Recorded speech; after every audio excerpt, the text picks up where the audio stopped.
Today we're talking about perfection and I guess trying to find an acceptance in the fact that nobody's perfect. We hear it all the time. And is it a consolation prize subconsciously? Or can we logically look at it and say, yeah, you're right, nobody's perfect. But then we turn around and we look in the world and we see images of others, I guess, living lives that we would like to live and throughout our lives, whether playing games in adolescence, various careers and avenues of work, looking out into the world and saying, why is that not me? And if it's not me, I'm less than perfect. And it's so heartbreaking to know this affects a mass majority of it. Living a life of comparison, a life of doubt.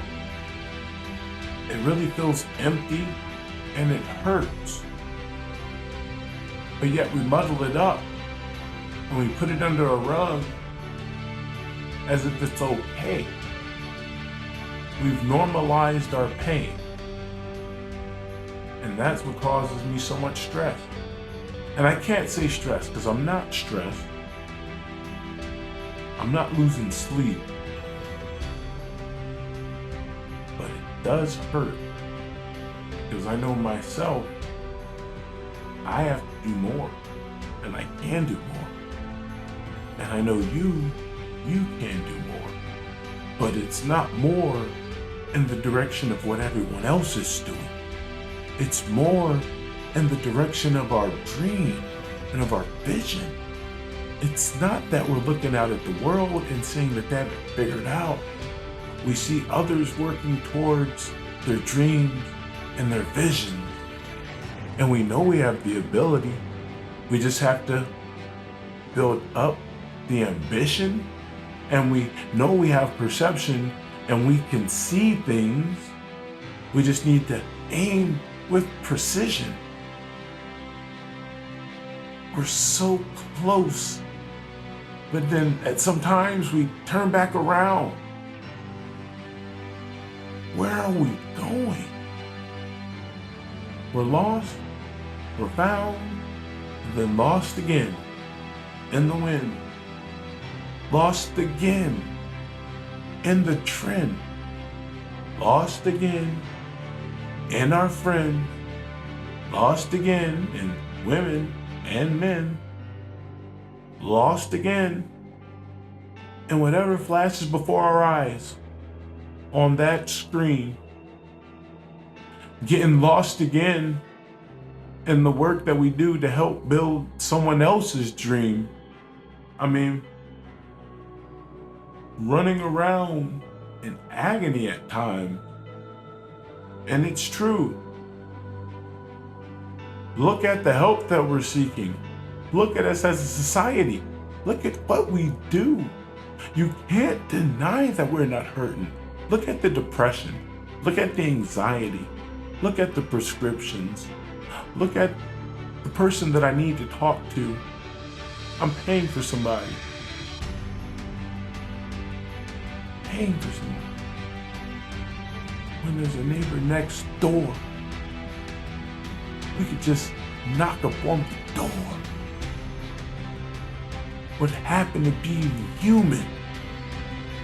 That doesn't happen anymore. We're just lost running around like lemmings with our heads cut off. With this outer shell that's oh so hard, but on the inside we're soft. I tell you, I don't want to be lost. I want to be here. Here in the circle of love. The circle of I am enough. The circle of acceptance. The circle of awareness saying that I believe I believe in the abilities that I can do things on this planet. I have a gift and I can achieve the circle of, this body I've been given, it is mine. And it's unique to me. It's an original. It's a one design. I have to stop following the rest of them telling me that this is the way that I should grow. Because each seed is unique, I tell you. I said it's original. Origin, all. Original. From the all, but yet it's one. And unique to you. You're a tree. You're beautiful. Or maybe you're a flower. Or maybe you're the grass who likes to run. Or maybe you're the soil full of all the nutrients. Or maybe you're the sun. Regardless, you're here. And I tell you, that means something. So, if you were walking yesterday, today, it's time to start running.